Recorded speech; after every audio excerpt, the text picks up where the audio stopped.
Assalamualaikum warahmatullahi wabarakatuh. Alhamdulillah, wassalatu wassalamu ala sayyidina rasulillah sayyidina Muhammad ibn Abdillah wa ala alihi wa sahbihi wa mawalah, amma ba'd.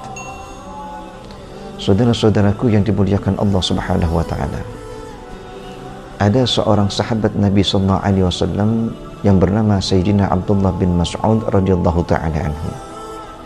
Beliau ini adalah sahabat Nabi sallallahu alaihi wasallam yang begitu mencintai Rasulullah sallallahu alaihi wasallam sehingga beliau korbankan jiwa dan raganya untuk bersama dengan Rasulullah sallallahu alaihi wasallam membela agama Allah dan menjalankan sunnah yang diajarkan oleh Rasulullah sallallahu alaihi wasallam. Sayyidina Abdullah bin Mas'ud ini meriwayatkan hadis dari Nabi sallallahu alaihi wasallam kurang lebih sebanyak 864 hadis.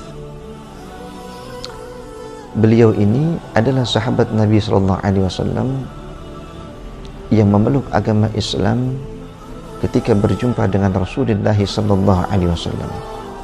Kesan pertama menimbulkan kecintaan yang luar biasa di hatinya Sayyidina Abdullah bin Mas'ud radhiyallahu taala anhu. Hal ini diriwayatkan suatu ketika Rasulullah sallallahu alaihi wasallam sedang melaksanakan perjalanan. Di perjalanan tersebut dia berjumpa dengan seorang pemuda yang tidak lain adalah Sayyidina Abdullah bin Mas'ud yang ketika itu belum memeluk agama Islam. Sayyidina Abdullah bin Mas'ud ketika berjumpa dengan Nabi SAW sedang mengembala kambing milik Uqbah bin Mu'aid. Rasulullah SAW menghampiri beliau seraya baginda Rasulullah SAW bersabda kepada Sayyidina Abdullah bin Mas'ud, "Wahai pemuda, apakah engkau memiliki susu dari kambing ini yang bisa kami minum?" Maka Sayyidina Abdullah bin Mas'ud menyatakan, "Na'am, iya. Saya memiliki susu di kambing ini. Walakinni mu'taminun, akan tetapi saya adalah orang yang diamanati." Jadi seolah-olah Sayyidina Abdullah bin Mas'ud berkata kepada baginda Rasul, susunya ada, akan tetapi bukan milik saya, milik majikannya yaitu Uqbah bin Mu'aid. Kemudian baginda Rasulullah sallallahu alaihi wasallam bersabda, berkata kepada Sayyidina Abdullah bin Mas'ud, "Wahai pemuda, apakah engkau memiliki kambing betina yang tidak lagi mengeluarkan air susu?" Maka Sayyidina Abdullah bin Mas'ud, "Na'am, ya, ada." Yang kemudian beliau bawakan dan hadirkan di hadapan Rasulullah sallallahu alaihi wasallam kambing betina yang sudah tidak lagi mengeluarkan air susu dari kantung susunya. Kemudian Rasulullah SAW menghampiri kambing tersebut dan meletakkan tangan mulianya Rasulullah SAW dan berdoa kepada Allah Subhanahu Wa Taala. Maka dengan izin Allah, kambing yang tidak lagi mengeluarkan susu sesudah dipegang oleh Rasulullah SAW dan diizinkan oleh Allah Subhanahu Wa Taala kembali mengeluarkan susu yang banyak dari kantung susunya. Sallallahu alaihi wasallam alaihi wa ala alihi. Akhirnya Rasulullah SAW minum dari susu tersebut dan para sahabatnya juga meminumnya.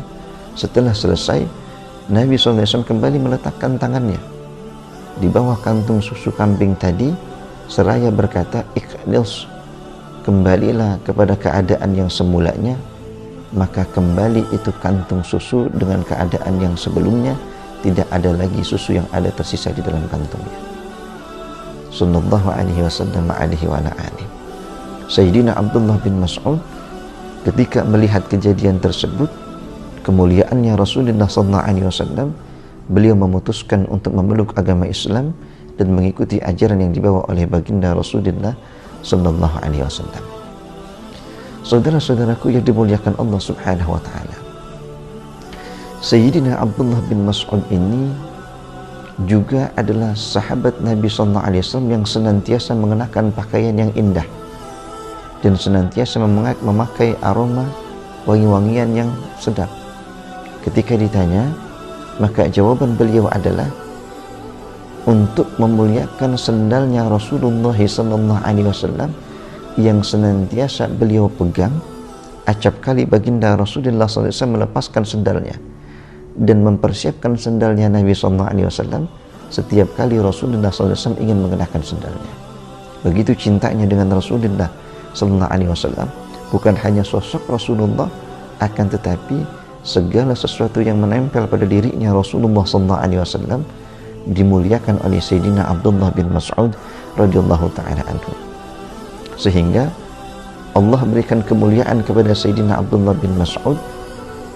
Beliau mengatakan bahwasanya tidak ada satu ayat pun yang diturunkan kepada baginda Rasulullah SAW melainkan aku mengetahui di mana diturunkan dan karena sebab apa diturunkan ayat tersebut. Radhiyallahu ta'ala anhu wa nafa'ana bih. Sayyidina Abdullah bin Mas'ud juga adalah merupakan salah seorang sahabat Nabi SAW yang pertama kali berani membacakan Al-Quran di hadapan orang-orang kafir Quraisy. Hal ini diriwayatkan suatu kali ketika Rasulullah SAW mendapatkan wahyu diturunkannya surat Ar-Rahman.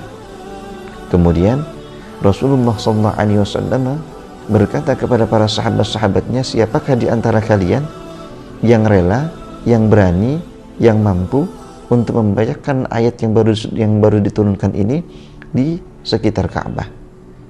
Maka tidak ada sahabat-sahabat Nabi SAW yang ketika itu langsung mengancungkan tangan, kecuali Sayyidina Abdullah bin Mas'ud radhiyallahu ta'ala anhu. Beliau dengan gagah berani mengancungkan tangannya, siap untuk membacakan Al-Quran, ayat suci Al-Quran yang baru saja diturunkan dan diwahyukan kepada baginda Rasulullah SAW di sekitar Ka'bah, yang notabene tempat berkumpulnya orang-orang kafir Quraisy, Abu Lahab dan para sahabat-sahabatnya. Akhirnya sudah, Sayyidina Abdullah bin Mas'ud pergilah ke Ka'bah untuk melaksanakan tugas dari Rasulullah SAW.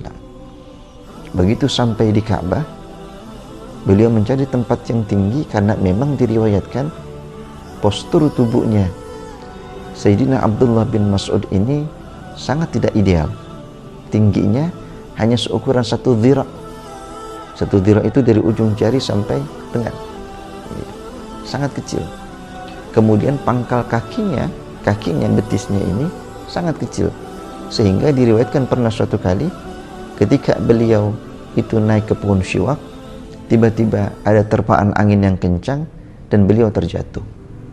Tertawa para sahabat-sahabat Nabi SAW, yang ketika itu hadir Rasulullah SAW seraya berkata, kenapa kamu sekalian tertawa? Ya Rasulullah, Abdullah bin Mas'ud terjatuh karena kecilnya kaki yang dimilikinya. Apa kata baginda Rasulullah SAW? Bahwasanya tubuhnya yang kecil akan tetapi timbangan amal perbuatannya nanti di akhirat memiliki timbangan amal ibadah yang paling terbesar dan terberat di antara kalian. Radhiyallahu ta'ala anhu wa nafa'ana bih. Akhirnya sudah, Sayyidina Abdullah bin Mas'ud menemukan tempat yang tinggi untuk dia berdiri. Dia berdiri, kemudian dia membacakan Al-Quran yang diperintahkan oleh Rasulullah SAW dengan suara yang lantang, sehingga mengagetkan orang-orang yang ada di sekitarnya, termasuk para sahabat dari Abu Lahab dan Abu Lahab sendiri.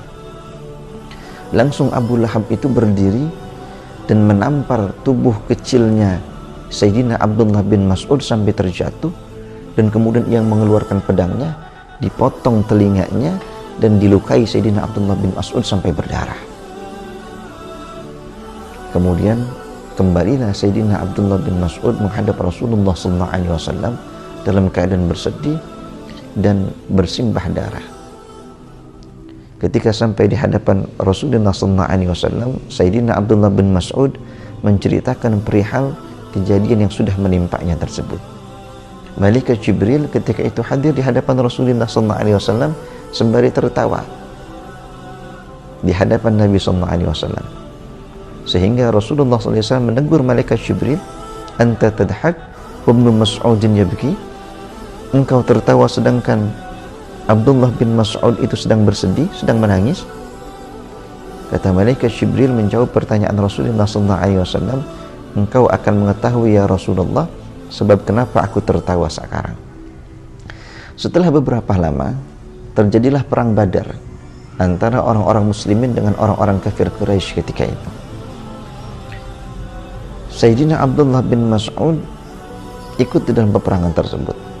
Setelah selesai peperangan yang dimenangi oleh kelompok orang-orang Islam dan para sahabat-sahabat Nabi sallallahu alaihi wasallam, maka Rasulullah sallallahu alaihi wasallam memerintahkan kepada Sayyidina Abdullah bin Mas'ud untuk berkeliling melihat korban-korban dari orang-orang kafir yang sudah berjatuhan, untuk memeriksa mereka adakah di antara mereka yang masih dalam keadaan hidup, untuk diperintahkan mengucapkan tasyahud, mengucapkan kalimat asyhadu an la ilaha illallah wa asyhadu anna muhammadar rasulullah, memeluk agama Islam. Jikalau ada, maka perintahkan dia untuk mengucapkan kalimat tersebut. Jikalau tidak mau, bunuhlah. Itu perintah dari Nabi. Akhirnya berkelilinglah Sayyidina Abdullah bin Mas'ud di tempat ma'rakah, tempat peperangan yang sudah dimenangi oleh sahabat Nabi SAW dan Rasulullah SAW. Diperiksa satu persatu korban-korban yang sudah berjatuhan, sampailah ia di satu tubuh yang besar dan tinggi yang tidak lain adalah tubuhnya Abu Jahal yang dalam keadaan sekarat. Sayyidina Abdullah bin Mas'ud ketika itu memegang tombak karena ia takut dan masih trauma dengan kejadian yang sebelumnya ketika berjumpa dengan Abu Lahab. Ia dilukai dan dipotong telinganya. Maka Sayyidina Abdullah bin Mas'ud dari kejauhan dia menyodorkan tombaknya. Dia periksa apakah masih ada daya, kemampuan Abu Lahab untuk bangkit dan menyerang dia. Ternyata ketika itu Abu Lahab sudah dalam keadaan lemah dan tidak lagi mampu untuk bangkit menyerang kepada Abdullah bin Mas'ud. Sontak ketika itu beliau lompat di atas tubuh besarnya Abu Lahab, kemudian ia potong telinganya, ia lukai tubuhnya, dan kemudian dia penggal kepalanya. Kemudian diikat di hidungnya dengan seutas tali, diseret oleh Sayyidina Abdullah bin Mas'ud kepalanya Abu Lahab, dihadirkan di hadapan Rasulullah sallallahu alaihi wasallam. Ketika itu malaikat Jibril kembali turun. Apa kata malaikat Jibril di hadapan Rasulullah sallallahu alaihi wasallam? Kata malaikat Jibril, ya Rasulullah, udhunun bi udhunin war ra'su ziyadah. Kata malaikat Jibril di hadapan Rasulullah sallallahu alaihi wasallam, potong telinga dibayar dengan potong telinga. Ketika itu Abdullah bin Mas'ud berhasil memotong telinganya Abu Lahab. Kemudian ada tambahan lagi yang tidak bisa dilakukan oleh Abu Lahab kepada Sayyidina Abdullah bin Mas'ud, yaitu Abdullah bin Mas'ud bisa memenggal kepalanya Abu Lahab ketika itu. Itulah kisah bagaimana Sayyidina Abdullah bin Mas'ud dengan segala macam keterbatasan tubuhnya, akan tetapi kecintaannya kepada Rasulullah SAW di dalam memperjuangkan syariat Allah Subhanahu wa Ta'ala begitu besar. Rela berkorban dan rela berjuang untuk meninggikan kalimat Allah Subhanahu wa Ta'ala, mengajarkan, menyampaikan dakwahnya Rasulullah SAW, serta berkhidmah kepada Rasulullah SAW. Maka mudah-mudahan kita sebagai umatnya Rasulullah SAW yang mengemban tugas yang begitu besar, bukan lagi kita mencari dan memperjuangkan lagi syariat, akan tetapi melanggengkan syariat yang sekarang sudah ada, yang sudah diajarkan oleh Rasulullah SAW. Kita jaga dan kita mengamalkannya untuk bisa mendapatkan keutamaan yang besar, sebagaimana sabda dari Rasulullah SAW, man ahya sunnati kana lahu ajru mi'atu syahidin. Barang siapa yang menghidupkan sunnahku, maka untuknya diberikan pahala seperti 100 orang yang mati dalam keadaan syahid.